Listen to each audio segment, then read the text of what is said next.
The Arizona Coyotes are already under fire for their temporary visitors' facilities at Mullett Arena. We respond to those harsh criticisms ahead of opening night on Friday. Also, is it time to consider reassigning Dyson Mayo in favor of Victor Soderstrom? Plus, a beloved member of the Coyotes community is honored across the entire state. We revisit his impact on Arizona hockey. All that on today's episode of Locked On Coyotes. You're Locked On Coyotes, your daily podcast on the Arizona Coyotes, part of the Locked On Podcast Network, your team every day.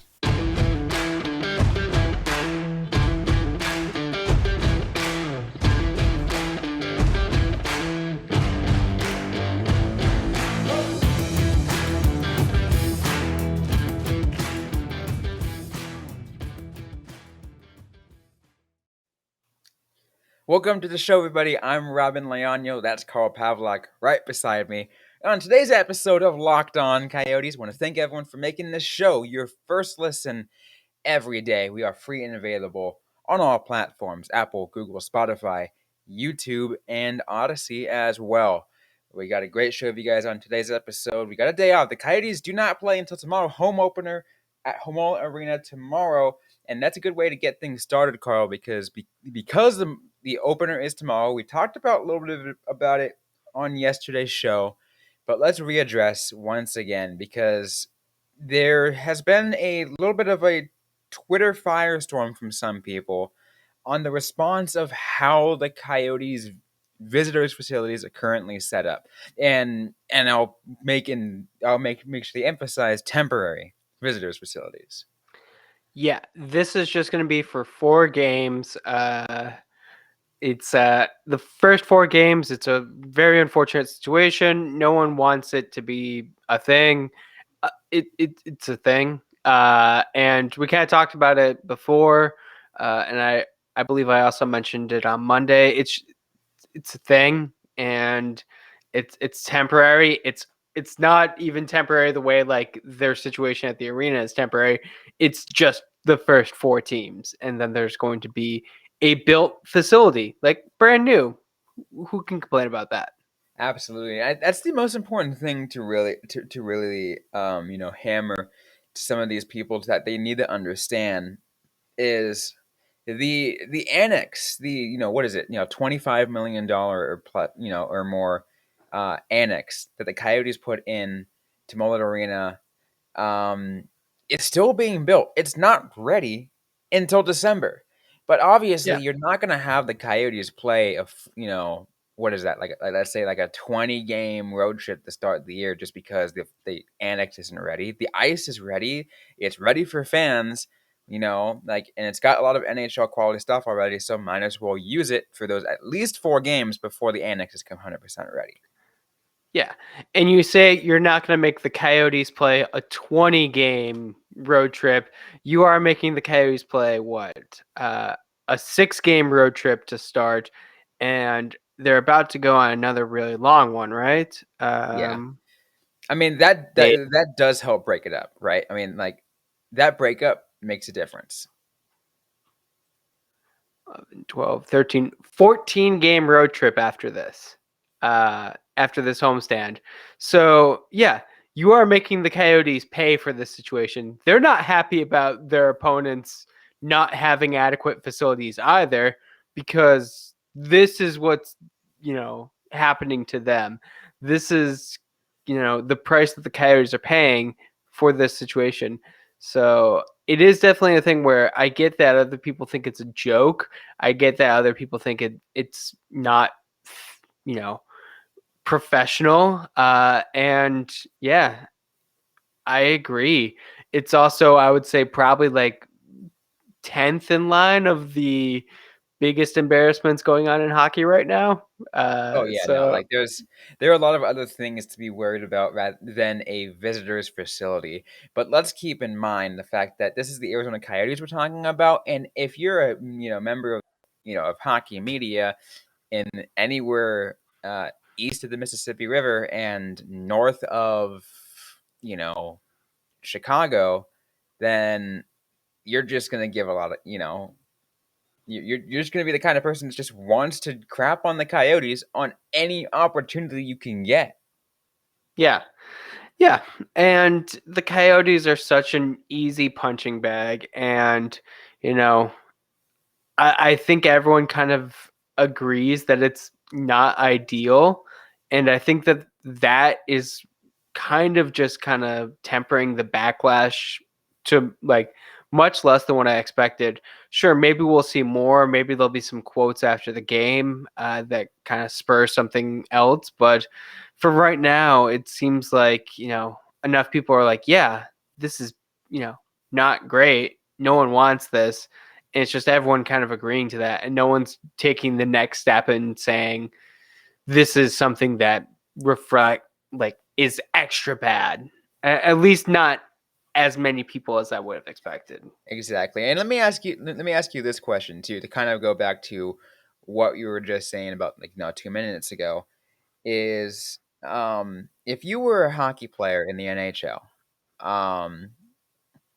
and you were getting ready to play against the Arizona Coyotes, and you were in this facility, first of all, what would be your initial thoughts? And second of all, you know, or let's say you were playing for the Coyotes, right? Like, would you rather have just like that as a as like just like, all right, 4 games at home, we're gonna get a lot of crap, or not see your family for 2.5 months? Yeah. Yeah. I would definitely say that. I think that the Coyotes players are getting the worst end of the stick. Dallas, Florida, New York, I believe, and Winnipeg.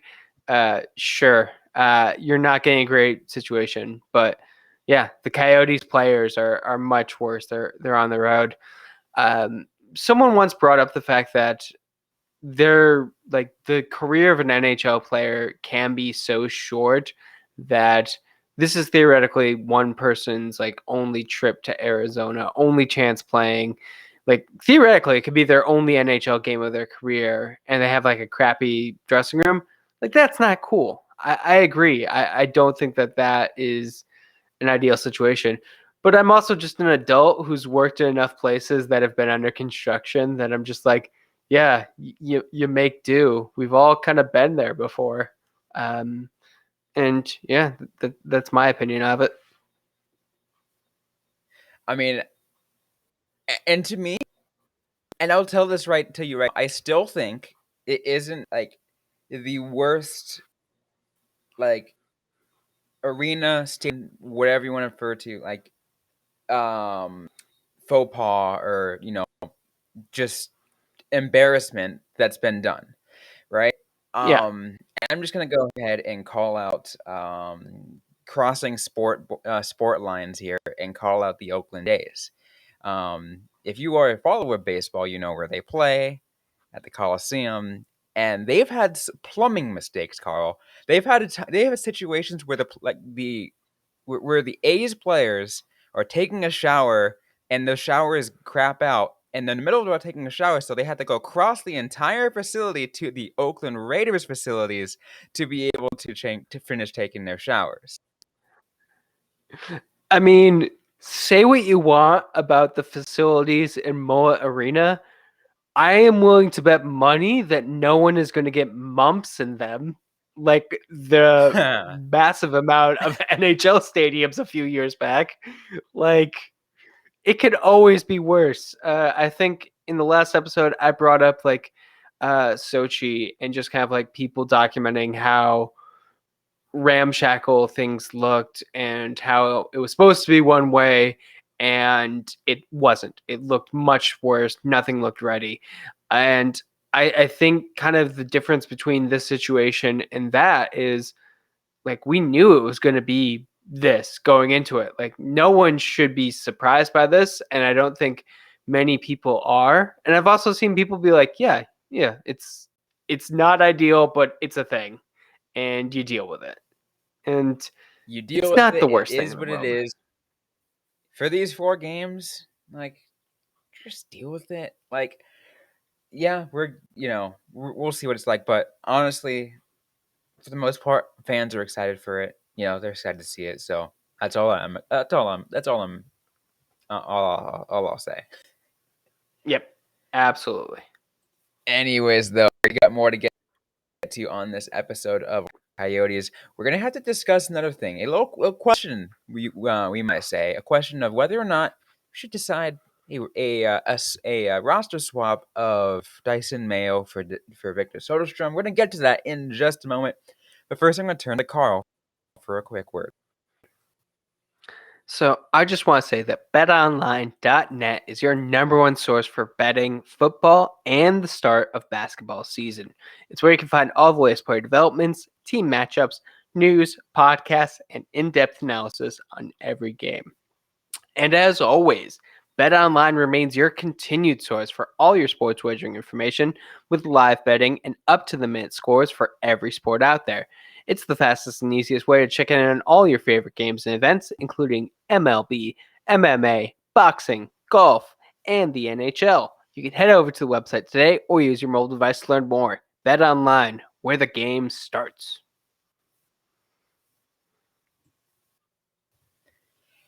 So now let's go ahead and address the next bit. And Carl brought this up as a potential topic before we hit record, and I thought it was a good thing to discuss because Dyson Mayo was scratched in the last game, and he hasn't been playing well as Nope. compared to last year when he actually was pretty good.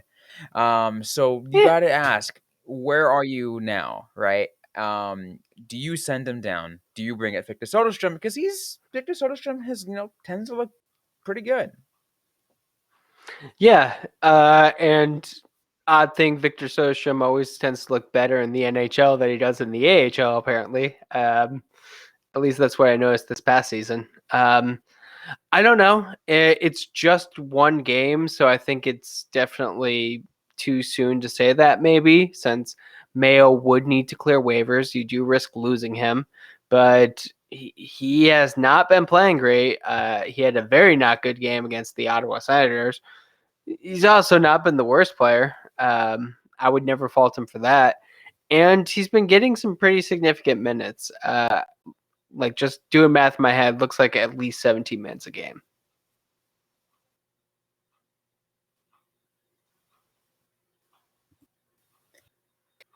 That is something to consider, but you also want, getting certain players the opportunity to develop and develop in the way that you want them to. The case of Victor Sure. Soderstrom is he's, I mean, like you said, he tends to play better up there, But is it good for his development? I mean, is it better for his development to be up here? Maybe. Maybe. I don't know. I haven't been really impressed with the Coyotes' blue line outside of like Mosier and Gostisbehere. Like Valimaki's made a couple good plays, but like in general, it's not been a stellar defensive effort by the Coyotes this year. Just kind of like Mayo is definitely the odd man out. And if you want to shake things up, do you risk sending him down? Like that's the question. It is a risk sending him down because, like you said, he has had to hit waivers. But if you are Bill Armstrong and Andre Tourné, you have to make some hard decisions when it comes to this to this roster. And you and I have been talking about this defense and how poorly they've been playing for quite a while. And if they're not performing, make a change. Make a Yeah. change. And like you said, if Mayo being the odd man out, kind of just you might have to bite the bullet at this point because this kind of change might help kind of boost something. Yeah. Counter argument to that is you are also making a change by just playing Patrick Nemeth. Like that could be a substantial enough move. like keep him in a couple games. The Coyotes got to win. You don't want to mess with the roster too much. Start him again over Mayo. Get Mayo working like extra hard at practice. Like that is also like a potential thing. Like we don't need to send him down just yet. That is kind of a, you could only play that card once, unless you want to send him to the ECHL if he doesn't respond well, in which case we have a substantial problem on our hands. No, like there would have to be a major problem with Mayo to get sent down from Tucson down to who are they with now? Because I know they Atlanta or Georgia, the Gladiators. Yes, somewhere. I mean, same state, just just the name. Yeah, ECHL guys, they get confusing because they change affiliate hands all the time. I mean, we did a whole segment about how they have changed names multiple times of like, I think last month when it was announced. So yeah, they all kind of bled together for us who have not experienced them in real time. What was it in the last few years for the Coyotes? You had Rapid City a couple of times. You had Fort Wayne. You had Norfolk. You had Yep. Man, who else? I think is just those? At least I think it may be just those. Good on you for naming all the ECHL affiliates, if that is indeed all of them. Because I definitely would not be able to do that. Yeah, my brain just happens to somehow remember information like that in the most weird sense. I'll take it though. My hockey knowledge can extend down to the ECHL, might as well.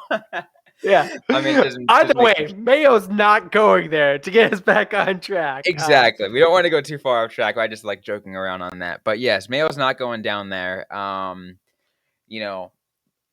the chance of him getting sent down to Tucson isn't high, at least in the next week. And like you said, right, to kind of see what happens. Like have Nemeth in there a little bit more, see if that makes a difference. And then like if you sit Mayo for a decent amount of time, it's like, all right, you had a couple games of a break on being scratched. Let's try you again. And if he still doesn't produce, that's when you send him down. Yeah.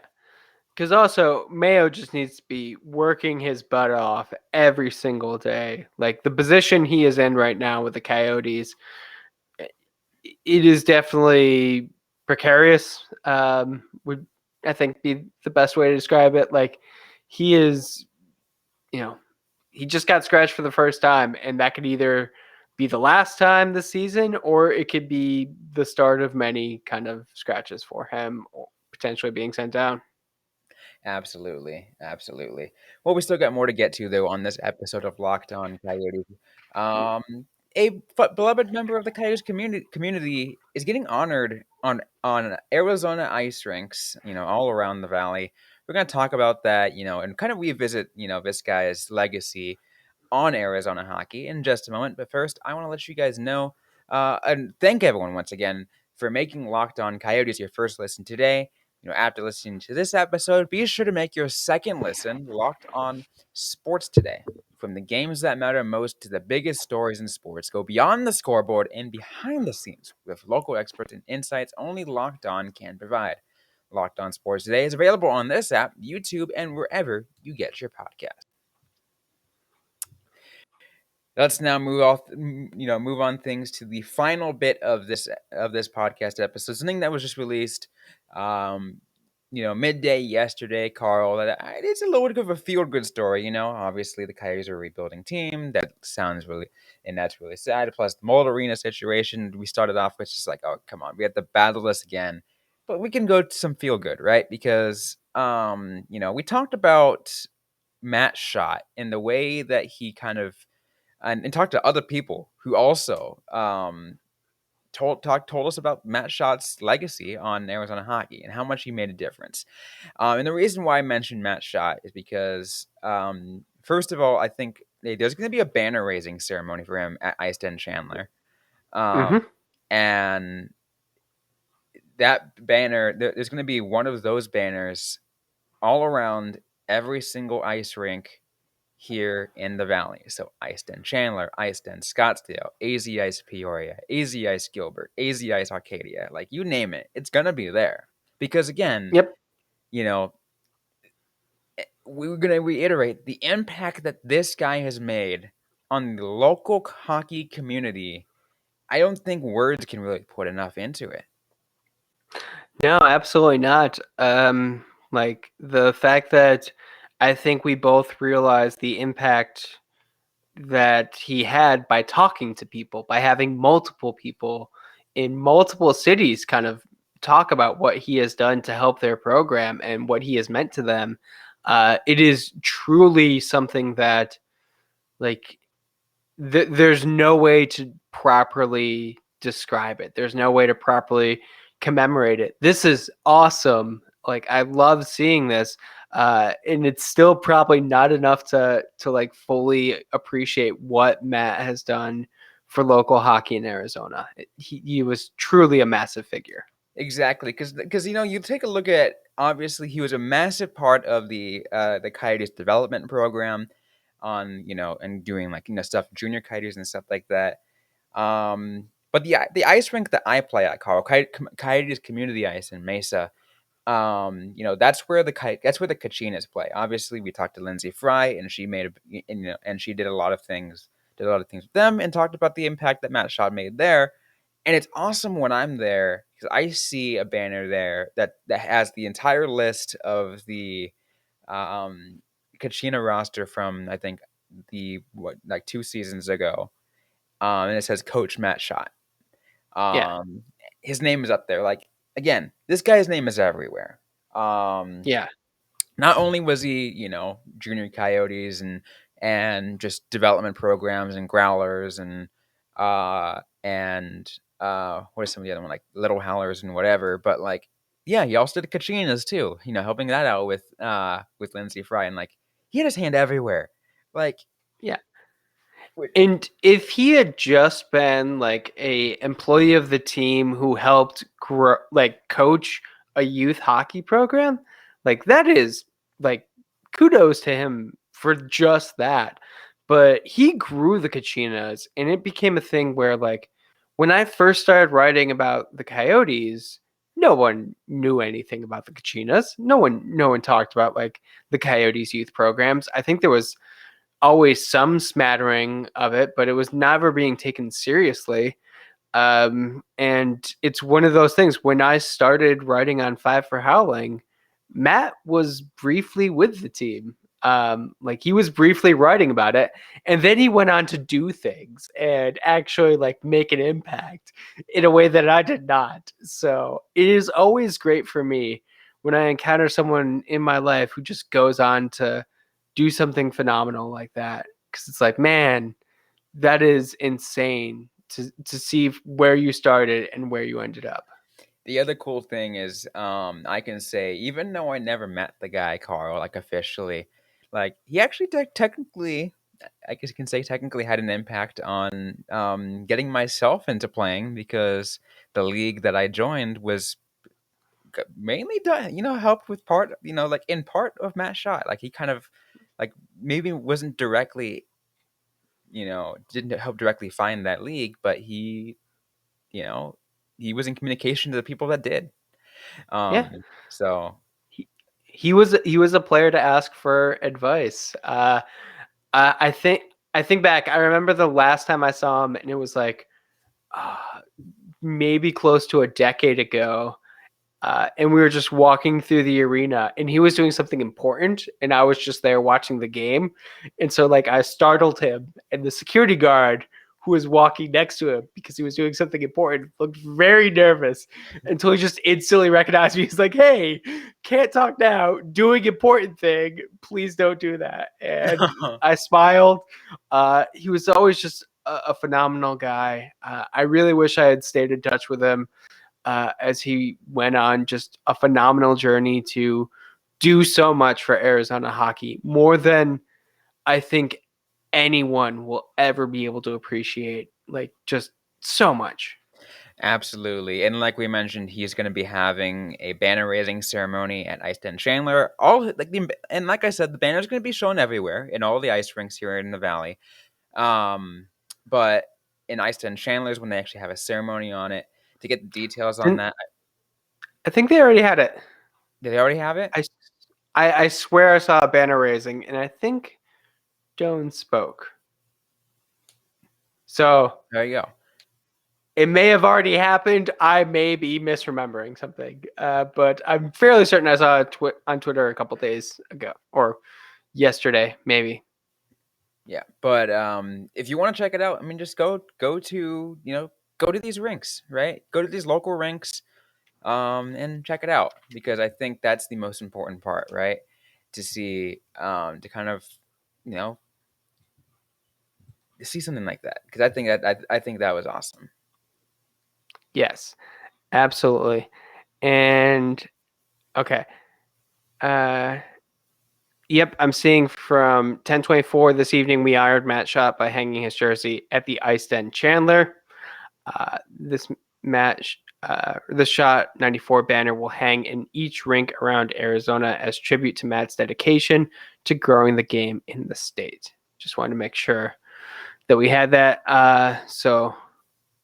Unfortunately, like that was something I kind of wish they had publicized more. Like I didn't know about it. Like that seems like something where wasn't too many people. It would have been nice to kind of have a crowd there because I think people would have gone.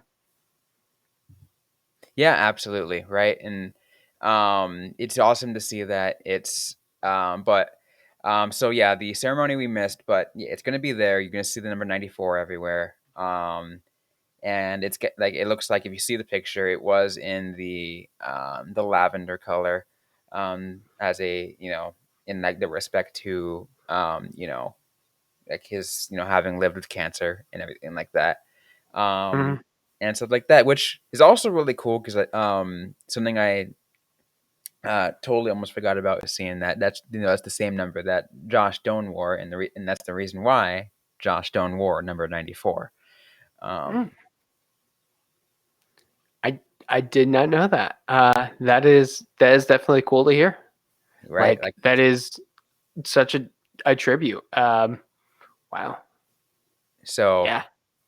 phenomenal thing. We love to hear it. And obviously, anyone who has listened to the Locked On Coyotes podcast knows how important it is that we highlight people who grow the game of hockey. We would have loved to have been able to have someone like him on, but we are glad to have people on to speak to his legacy. Absolutely. And hopefully, like I'm sure as we keep talking to people, there'll be more people who will speak to his legacy because 100%. yep, A it's just hundred that percent. big. Any final thoughts you'd like to share before we close things off? This has been an episode. It's definitely a lot. It is a lot being a Coyotes fan right now. But yeah, looking forward to Mullett Arena. That opening is coming soon. Absolutely. Mullett Arena home opener is tomorrow, Friday, October 28th. It's going to be an exciting one. It's going to be really interesting to see how the rollout goes. We'll be talking about that, of course, um, all throughout the next week as much as we're able to. And like I said, I'm going to be at the arena next Thursday as the Arizona Coyotes take on the Dallas Stars. We're going to be able to, do as much coverage as we can because it's going to be an exciting time as the Coyotes get ready to kick off another era. But that's going to be it for today's episode of Locked On Coyotes. If you like what you heard, don't forget to leave a review, to like, comment, subscribe if you have yet to already. We are available everywhere you get your podcasts, including on YouTube. Don't forget to interact with us on social media. We're on Facebook, facebook.com/LockedOnCoyotes, and on Twitter at LO_Coyotes. I am personally at Robyn_Leonio. Carl Pavlock is at Carl Pavlock FFH. Interact with us, ask a question you might have. We might answer right back or in a future episode of the Locked On Coyotes podcast. Thanks everyone for tuning in to today's episode. Hope you guys are staying safe out there. Hope you guys are staying healthy. And don't forget to howl on.